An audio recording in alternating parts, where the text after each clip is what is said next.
आइए जाने जैविक खेती से लाभ। कृषकों की दृष्टि से लाभ। भूमि की उपजाऊ क्षमता में वृद्धि हो जाती है। सिंचाई अंतराल में वृद्धि होती है। रासायनिक खाद पर निर्भरता कम होने से लागत में कमी आती है। फसलों की उत्पादकता में वृद्धि।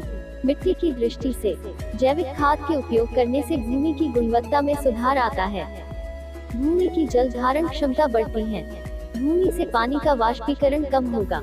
पर्यावरण की दृष्टि से भूमि के जल स्तर में वृद्धि होती है। मिट्टी, खाद्य पदार्थ और जमीन में पानी के माध्यम से होने वाले प्रदूषण में कमी आती है। कचरे का उपयोग खाद बनाने में होने से बीमारियों में कमी आती है। फसल उत्पादन की लागत में कमी एवं आय में वृद्धि। अंतर्राष्ट्रीय बाजार की स्पर्धा में जैविक उत्पाद की गुणवत्ता का खरा उतरना। जैविक खेती की विधि रासायनिक खेती की विधि की तुलना में बराबर या अधिक उत्पादन देती है, अर्थात जैविक खेती मृदा की उर्वरता एवं कृषकों की उत्पादकता बढ़ाने में पूर्णतः सहायक है। वर्षा आधारित क्षेत्रों में जैविक खेती की विधि और भी अधिक लाभदायक है।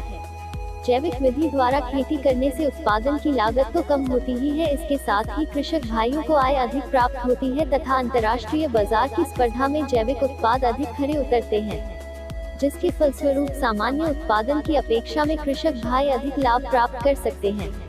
आधुनिक समय में निरंतर बढ़ती हुई जनसंख्या, पर्यावरण प्रदूषण, भूमि की उर्वरा शक्ति का संरक्षण एवं मानव स्वास्थ्य के लिए जैविक खेती की राह अत्यंत लाभदायक है। मानव जीवन के सर्वांगीण विकास के लिए नितांत आवश्यक है कि प्राकृतिक संसाधन प्रदूषित न हो, शुद्ध वातावरण रहे एवं पौष्टिक आहार मिलता रहे। इसके लिए हमें जैविक खेती की कृषि पद्धतियों को अपनाना होगा, जो कि हमारे नैसर्गिक संसाधनों एवं मानवीय पर्यावरण को प्रदूषित किए बगैर समस्त जनमानस को खाद्य सामग्री उपलब्ध करा सकेगी तथा हमें खुशहाल जीने की राह दिखा सकेगी।